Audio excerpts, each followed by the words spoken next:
Alright, hello everybody. I'll leave that real quick. This is something I promised a while ago, actually a month ago, according to the community post I made. I posted an image of my personal tier list for Jurassic World Evolution 2. I haven't done anything with this game in a while, and that's simply because there's no new content. When there's new DLC or something else comes out, I will. I mean, I've considered making sort of a nature documentary type of things, but I just haven't committed to it yet, since I don't have the time, or I don't even know if I have the editing skills for it. That's all. Doesn't really matter. Not to any lengthy degree. What matters is I promised that I would post a video of me explaining why I made that tier list the way it was, and the fact is I never uploaded it because the video itself was not great. There was a lot of background noise, and I would have had to do a lot of editing work, and it wouldn't have come out perfectly anyways. So I'm here to redo it. I already have the list, and I'm actually going to think about every choice I made and think, is this really worth it? Why did I make this choice? And sort of elaborate on it, especially since I've had an extra month to think about this. Now, again, that's the thing I say again, but that was explained in the last video. This is not a 100% objective. This is the best of the best with every metric. No, this is a handful of my own playing experience weighed against the stats I got for each creature, smushed together into a sort of generalized opinion as to how I feel about each of the creatures in the game and their value for, cost versus effectiveness and how cool they are and all number of things. It's going to be a lot more about, I guess, the cost, because I really didn't pick creatures that were absolutely garbage, and there are not too many in garbage tier, but there are a few. But I think that's enough explanation, and that's enough stalling. I've got my list pulled up so I can reference it whenever I need to, but like I said, I'm going to try to think about this as best as I can. I mean, the most obvious thing we're going to have to get out of the way first is, where is that beast of a creature? There you are. Let's just scroll back up and plop that in, as well as you. Obviously, Tylosaurus and Carnotaurus. Do I even need to explain why those two are so great? If you haven't yet learned the tactic of how to abuse Tylosaurs and Carnotaurus to basically cheat the game into 5-star ratings, you probably should. I should probably make a video on that. That's what I should do. That's the kind of video I should make, is my success strategy. I'm pretty sure a ton of people have made it, but I haven't, so why not? But yes, Tylosaurus and Carnotaurus, when you compare the cost of the creature, like everything about it, every cost versus the appeal rating, Tylosaurus and Carnotaurus shoot straight up the rank to number 1 and number 2. Tylosaurus is technically number 1, but Carnotaurus is so close, it doesn't really matter. You should just get both of them, is what I'm trying to say. Is if you don't have both Carnotaurus and Tylosaurus in your park, if you have the DLC for Carnotaurus, of course, if you have the DLC and you don't have both of them in every park you've ever made, I'd have to ask where your brain went, because you clearly don't want to succeed, or you're doing a challenge run. Props to you there if you want to be loony enough to try to challenge run without Carnotaurus or Tylosaurus. I just prefer success, and the game is already monotonous enough that I don't need extra challenge. So yeah, with that out of the way, Mosasaurus is still the 3rd best creature in the game. First cost effectiveness, it's just, it's not as good as Tylosaurus or Carnotaurus. I'm just gonna say it, no matter how you slice it. As cool as Mosasaur is for cost effectiveness and actual worth and space and all that stuff, it can't compare. It has a higher score value than any creature in the game. It is the most impressive creature. It'll draw the most crowds, but for how much it costs to make, it's not as good as Tylosaurus or Carnotaurus. So just take that for what it is. And another group of creatures that I really need to point out is the T-Rex and the Giganotosaurus, who are surprisingly some of also the most cost-effective creatures in the entire game. Giga will almost always be in my parks just because he's an early unlock. He's great for value. He doesn't take a ton of space. He can be cohabitated quite well. There's really a lot of bonuses. Giga is awesome. T-Rex takes a lot more to get, and it's actually a lot harder, but if you can, it's just as good as Giga, and the two of them in your park will lead you to an excellent level of success. And this is an interesting creature, and I think I know why I put this up here. I put Carnotaurus in the awesome tier. Carnotaurus is a strange choice, I would have to say, for why I picked it, but I can see why I did. I used Carnotaurus in basically every park I ever played ever. It's an early unlock, but unlike other creatures, it actually seems to retain enough value and draws in enough guests for it to be worth it. For cost versus exhibit size, cohabitation issues, and things like that, Carnotaurus is actually really good. And I, unlike other creatures, which I'm going to get to later in this list, who I would replace as I got better creatures, Carnotaurus was always a mainstay because I never found a good reason to get rid of him. And that's just, I guess, personal opinion also because I do love Carnotaurus. It looks awesome, and it's my second favorite dinosaur of all time, so it does get a little few bonus points there. I'm not going to pretend there isn't some level of favoritism being played here. And next up is Diplodocus. Diplodocus is the best sauropod in the game, and sauropods, they're an interesting sort of... Well, let me get a drink of water here. They're a polarizing group of creatures. On one hand, you have one of the worst creatures in the game on their hands, and we'll get to him eventually. But at the same time, they're very good at cohabitation with other herbivores. So the challenge is finding the best ones. And Diplodocus, I believe, has a higher score value than a Pterosaurus, if I'm remembering this correctly. I'm not looking it up. I'm just going to say it because I'm pretty sure that's how it works. If I remember it correctly, and it has been a little bit since I played the game last, but I'm pretty certain that Diplodocus was the highest, or not the highest score, but higher than a Pterosaurus. And that basically is what gave it the slight edge in making it the best sauropod in the game, technically. And that's why I put it up top, because I believe that if you have the ability to select from any of the sauropods, you should always gravitate towards Diplodocus for its high score value, its relatively modest exhibit size requirements. Wonder who that's referencing. And yeah, it's a pretty good, well-rounded creature that I think is worth a lot in any park you could ever get. Now comes some more interesting choices. I'm trying to figure out what that was. I know this is Plesiosaur. And Plesiosaur I like. It's peaceful. You're pretty much going to need 3 of them to unlock these 2, which means that it's a gateway to better things. It can cohabitate with both of them, although they might get eaten on a couple of occasions. Plesiosaur is also pretty good for value versus money. It's not a bad creature. It's actually pretty good. I'd say it's a pretty good underdog creature. It gives you good score value, it's cheap to make, and it's gateway to these 2, which is impressive. And I believe that there was one other one. What is that supposed to be? It's not Elasmosaurus, it has to be Attenborosaurus. And I'm pretty sure that this would just be because it's got a similar position to Plesiosaur. And just, it's interesting. I wonder why I put him in there, because it can't be Elasmosaurus. I know Elasmosaurus is not nearly as good as Plesiosaur. My reasoning behind that would be interesting. It's probably due to the score versus cost thing. I mean, no, Camarosaurus is one of the later creatures you unlock, but it's probably because of cohabitation with, that's probably it actually. It's cohabitation abilities with Chrono and Tylo being similar to Plesio, and some maps you can't get Plesio. So he would take their place. I get it now. I'm piecing it together. See, I'm getting it. Okay. So, instead of trying to explain the middle, I think I'm going to go straight to the bottom, because there's some dinosaurs I really need to talk about. Cyanoceratops is the single worst creature in the game for cost effectiveness. It is absolutely not worth your time in any park you are trying to play seriously. If you're playing easy, go for it. It's a fantastic creature. If you're playing any other difficulty, like above it, throw it out the window. It's trash. Score is not at all worth the freaking money you have to spend to get it. And on the notes of not being worth the money, Kryptosaurus. I think I remember the dig sack cost of this guy being astronomically BS.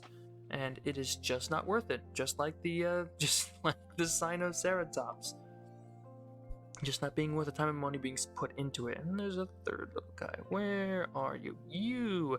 For how much Homalocephaly takes to research, it is worth nothing. It is garbage. And unless you have a ton of other creatures and you're looking for that one extra creature and you have tons of money, it's really a terrible decision, as you could literally pick anything else. Yeah, I want to talk about that bottom part because... Oh man, I'm just trying to figure out... Okay. So, let us move on to some good choices. Okay, so Carcardontosaurus is my first dinosaur in good I listened, and I could see why. Carcardontosaurus actually has a surprisingly high social tolerance, which allows you to put a lot of them in the same cage, which is unlike a certain other dinosaur, which I think I'm going to need to mention here, which is Acrocanthosaurus, who has nearly, I think it's like twice the amount of space requirements as Carcaradontosaurus. Acro's cool. I love Acro. Acro is one of my favorite, is actually, I think I could say with confidence Acro is my favorite Carcarodontosaurid. But in the game, he's pretty trash. I remember I could fit like 5 Carcaras together in the same size cage. I could only fit 2 Acros on my Northwest playthrough. And that's or was it Northeast? I don't remember. I keep getting East and West confused in those names. I don't think it's that important anyways. But regardless, the fact that these guys had so much more cohabitation meant that I liked them a lot more. The designs, I mean, I don't have bad skin combos. There's some good ones, but Acro has a lot cooler skin combos, I'm not gonna lie. It's just that Carcara had a lot more use when it came to actually playing the theme park game of the theme park game. Is there any other way to say that?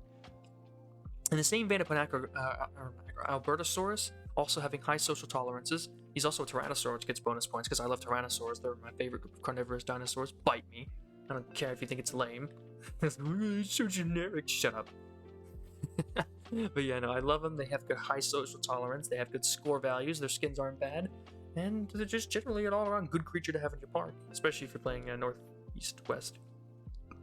Excuse me.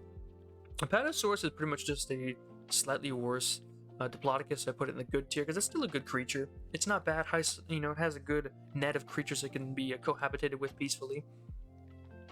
And I mean, it's not all that much worse than Apatosaurus in terms of score. So or Diplodocus, but yeah, Apatosaurus is just, how to say it? It's just a slightly worse Diplodocus. All right, and then, I remember this guy. This guy was that unsung hero of the game, Nodosaurus, cheap cost manufacturer, surprisingly good tolerances, and it wasn't very aggressive when I used it when I paired it with other creatures of its kind. And it only requires 1 social anyway, so you only need to put 1 in your park. A very good addition to any park, very cost effective, and very good for like strategy. It's just a very good strategy to have in your park, is what I'm trying to say here. And there's Lyopleurodon. Lyopleurodon, I didn't use him too much, but he has good cost. He's good cost effective. Good cost effectiveness. I've used him. He can cohabitate with these 2 as well, and Ichthyosaurus, eventually. And it's just, he's good, he's not great. If you aren't at the point where you can pay for these big old monsters, Lyopleurodon is a good stepping stone towards them, and he's worth keeping around because he is decently valuable. I don't like the design though. I'm just gonna say that I don't like the design of Lyopleurodon in this game. I understand why they did it, to make Carnotaurus stand out, makes Carnotaurus look so much better, but it still doesn't look very good.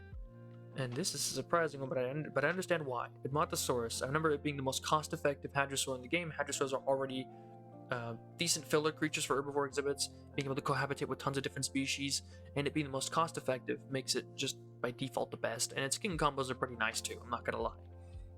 A very basic creature, but very cool nonetheless.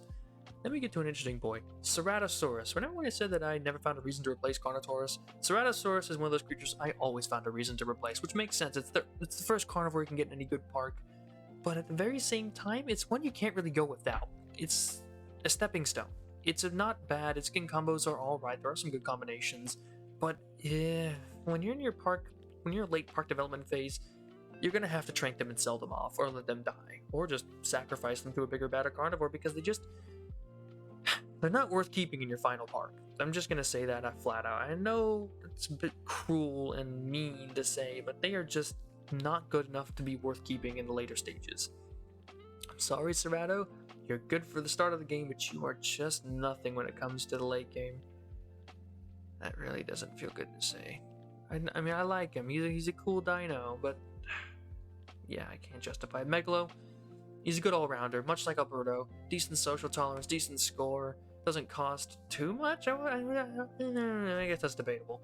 But he's a pretty good carnivore to keep in your park, and I had quite a few of them. They don't look very good. I'm not gonna be honest. I don't like the model too much. The skin combos leave a little to be desired, but in terms of financial viability, he's not bad at all. And so I give him a nice thumbs up in the good category.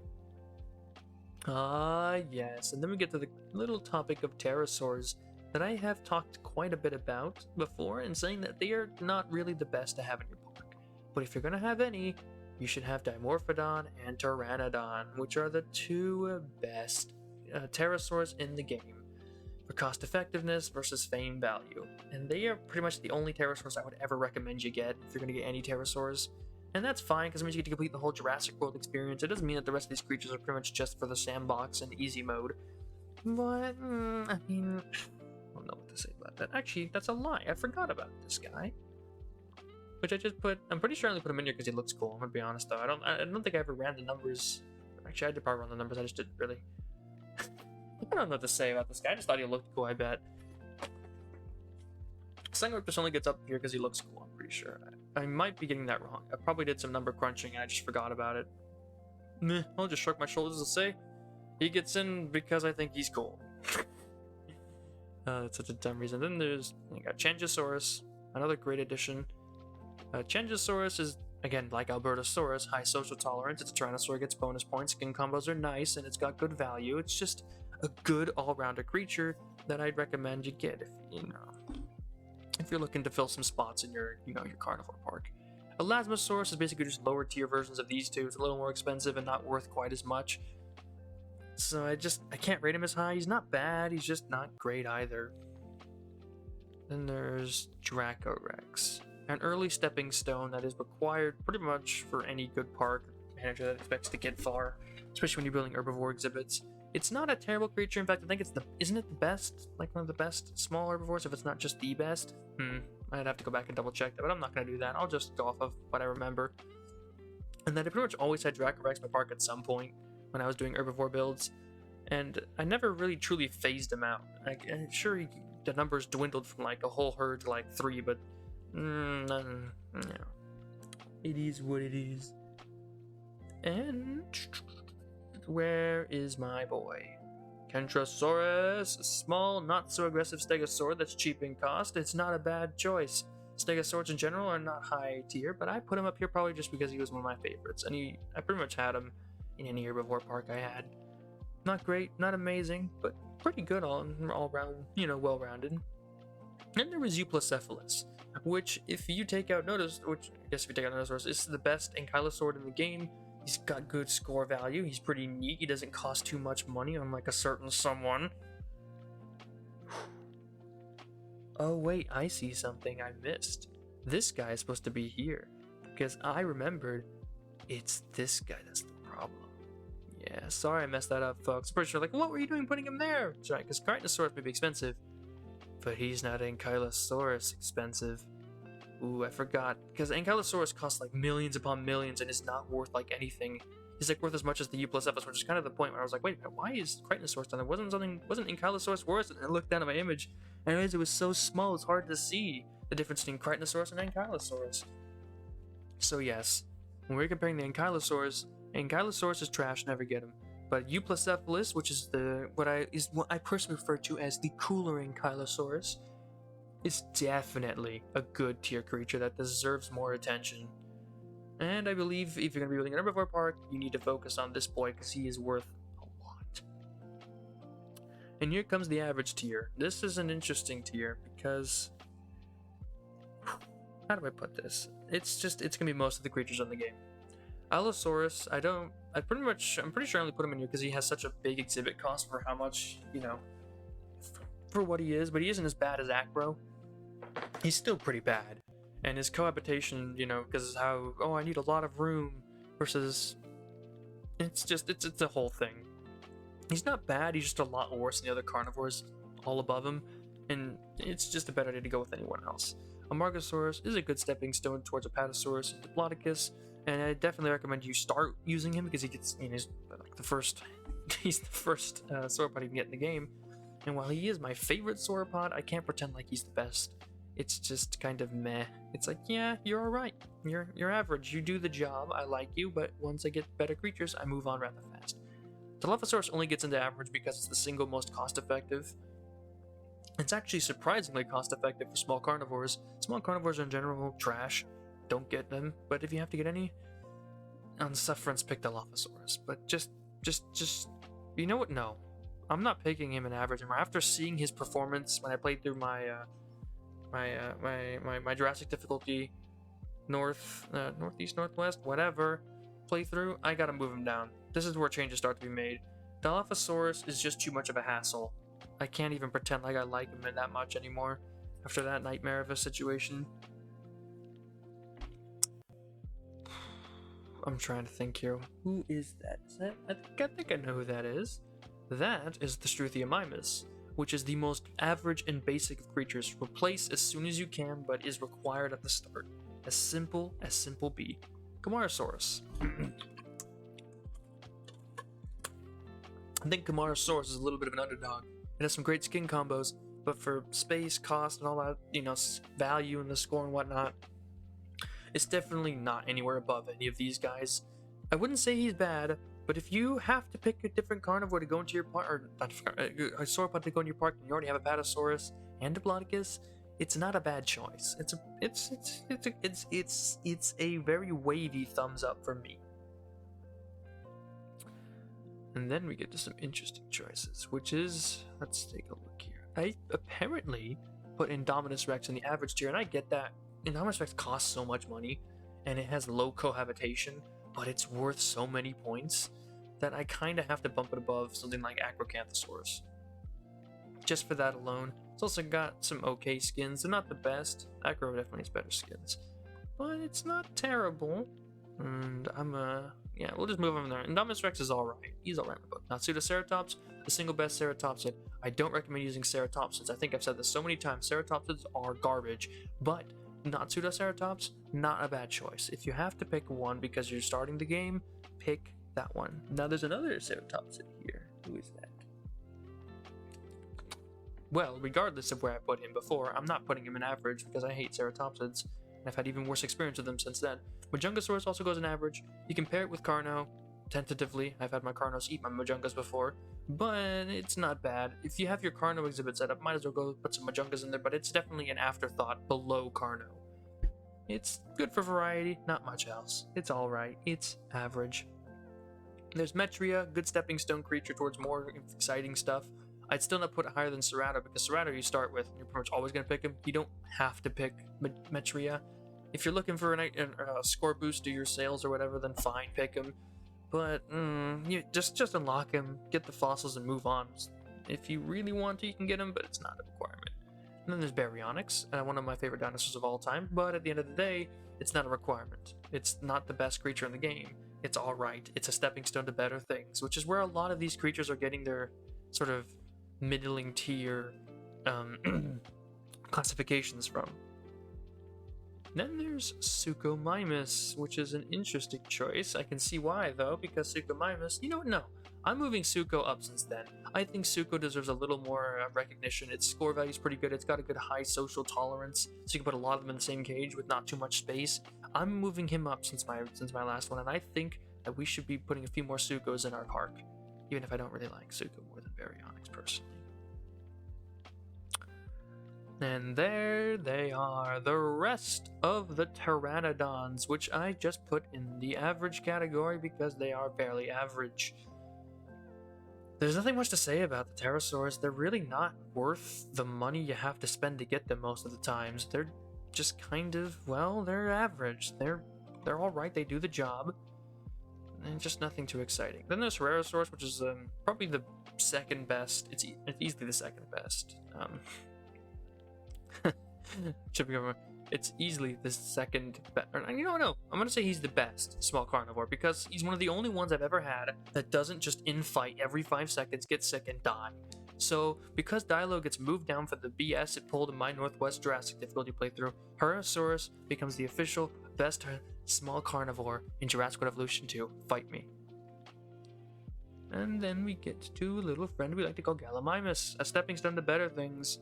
A replacement, really, for the Struthi. This list isn't really arranged in any which was better order. It's just more alphabetically and whatever my thought stream was at the time. Gallimimus, I'd say, is better than Struthi. It's a replacement for it, but it's still only a stepping stone to better things. It's nothing too crazy. Triosaurus operates similar to Gally. Nothing too crazy. An alright creature that you can have as a secondary in any given park. Then I see these boys. Where are they? Packy and Steaky, which are not too exciting. They don't give a lot of score value, but they're not too expensive to make, so they kind of balance out. They're not the best, they're not the worst, they're average. Wouldn't you know it, they fit the title. And then we get to see these boys. I'm seeing a lot of interesting choices. I'm just going to put these all in at once because I can't just keep repeating myself and saying that they're average, that they're forgettable, or that they're just kind of there and they can fill a slot. They're not horrible, They're not great. They're just average, and they don't really require much more of note. Which is Rahurosaurus, Stegosaurus, Minmi, Polacanthus, and Sauropod. They can fill slots if you're looking to play in Germany, but that's about it. They're nothing too crazy. Actually, no, Germany doesn't even have these two. These two would have to be for Canada. Well, you know, what can you do? Alright, moving on to the next bit, which we will immediately start with Compy. I know people seem to utilize Compy for score bonuses, but after I figured out the secret that the sort of species count doesn't matter, Compy's usefulness tanked, and I can't say it's gotten any better. They're way too expensive for how much they are actually worth. They are worth nothing. Which is ironic, because this guy is worth as much as a Compy, which makes him significantly worse. How is a creature so much bigger than a Compy that much when it, that much worse when it can't, he can't even cohabitate at Coelophysis with others, like other carnivores and stuff. It's so dumb.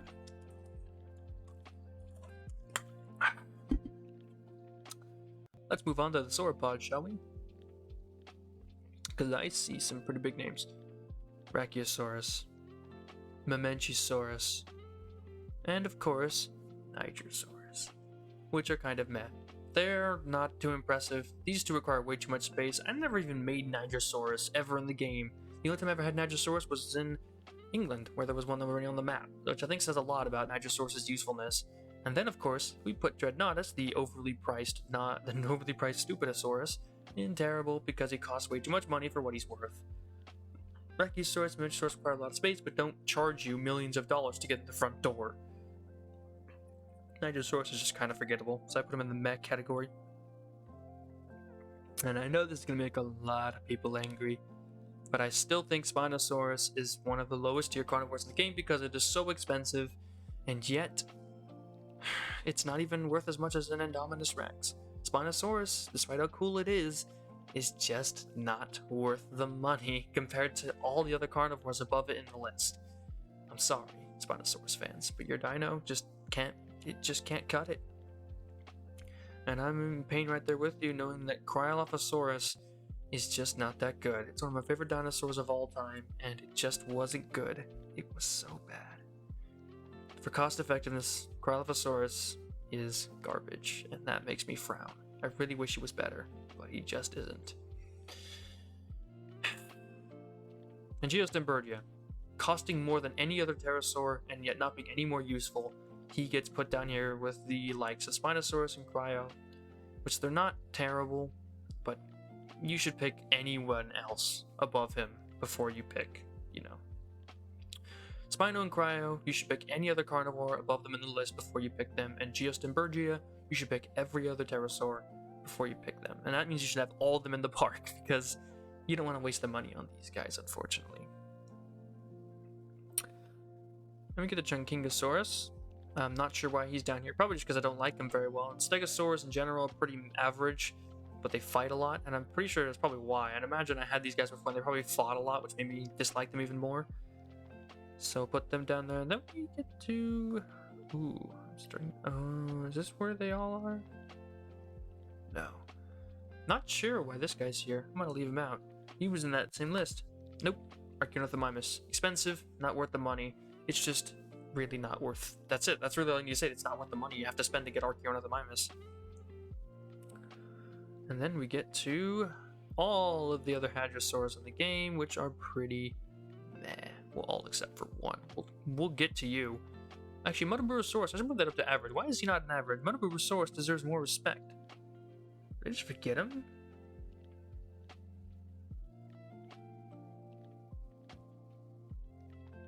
I think I just missed him on a previous list somewhere. I'm trying to figure it out because no, he's definitely down there. Why would I rate Muttaburrasaurus so low? I don't know. Muttaburrasaurus is actually a lot better. Muttaburrasaurus is really, it's the first one you get. It's stepping stone to better things, and it's pretty good. A big thumbs up from me for Muttaburrasaurus. Sorry, I almost forgot about you, little buddy. And then all the other very generic Hadrosaurs, they just fit into that row right there. They're not fantastic, but they're not terrible. They're filler. They're meh. They are cement paste to put between other exhibits. you know, Year Before exhibits. They aren't too spectacular, and they just take up space. They fill out that nice scoreboard with new species and accounts. It's just boring to talk about. And Giganotosaurus. Well, I'm pretty sure you got on this list, got down here for the same reason as everyone else did. Okay then, so next up we have all of the small carnivores for being humongous wastes of money, in which even the Velociraptor, the best small carnivore in the game, is worth less than a Ceratosaurus. I can hear you saying in the comments, oh, but you can put like a bunch of raptors in the same exhibit. Yeah, right, and then deal with these temperamental, angry motherfuckers who will just tear down their exhibits and cause all sorts of chaos. When you could put a ton more Ceratosaurs in the same enclosure, then be all nice and peaceful and good boys. It's not worth it, boys. Indoraptor. Stupid expensive, just not worth the money. Then there's Iguanodon. Stupid expensive, not worth the money. Unlike all these other ones, it has a cost on its dig site in excess of $1 million. Which same goes for Ichthyosaurus. For a creature that's the first secret you can unlock on many different maps, he overcharges out the ass and is absolutely not worth the money you have to spend to get him. I'm not exactly sure why you're down here. I want to put you up here with the rest for the same reasons. Because he's terrible for some reason. There's probably some sort of secret reason. Oh wait, it's Giganotospinosaurus. That's right, it's stupid expensive. Oh, I almost made a mistake there. Yeah, that's right, Giganotospinosaurus takes way too much money. And he's only worth getting on southeast. I think it's east. I think it's east. I'm just keep saying east, no, if I'm right. Southwest. Southwest. Yeah, God, I keep getting confused. Even after all this time. Yeah, so I remember, it's only because he's so expensive and Southwest is the only place that makes him useful. And then for the final bit, we get everyone's least favorite creatures in this game, the overly aggressive, murderous, dangerous ceratopsids. Which is a shame, because ceratopsids are my favorite group of herbivorous dinosaurs, and yet they are some of the worst in the entire game, being overly aggressive, murdering each other every 5 seconds, and anyone who's played this game for any extended period of time would know that. My throat hurts. I have made small adjustments to my last list, but regardless, I have explained everything I could possibly say about this. I'm hopefully gonna add some music in the back to make it a little more entertaining. But, so yeah, that is my stream of consciousness on the tier list for Jurassic World Evolution 2, and what I think about every creature in the game. Hopefully, it isn't too late for this to be useful to many different people. I'm sure there's 100 different people doing this already, but I made my list because I needed to, and I promised it, and I don't break a goddamn promise no matter how late I am. Better late than never, you know? God, the dog's barking now. Well, at least I got through this entire video without that happening too much. Thanks for watching, and I'll see you next time.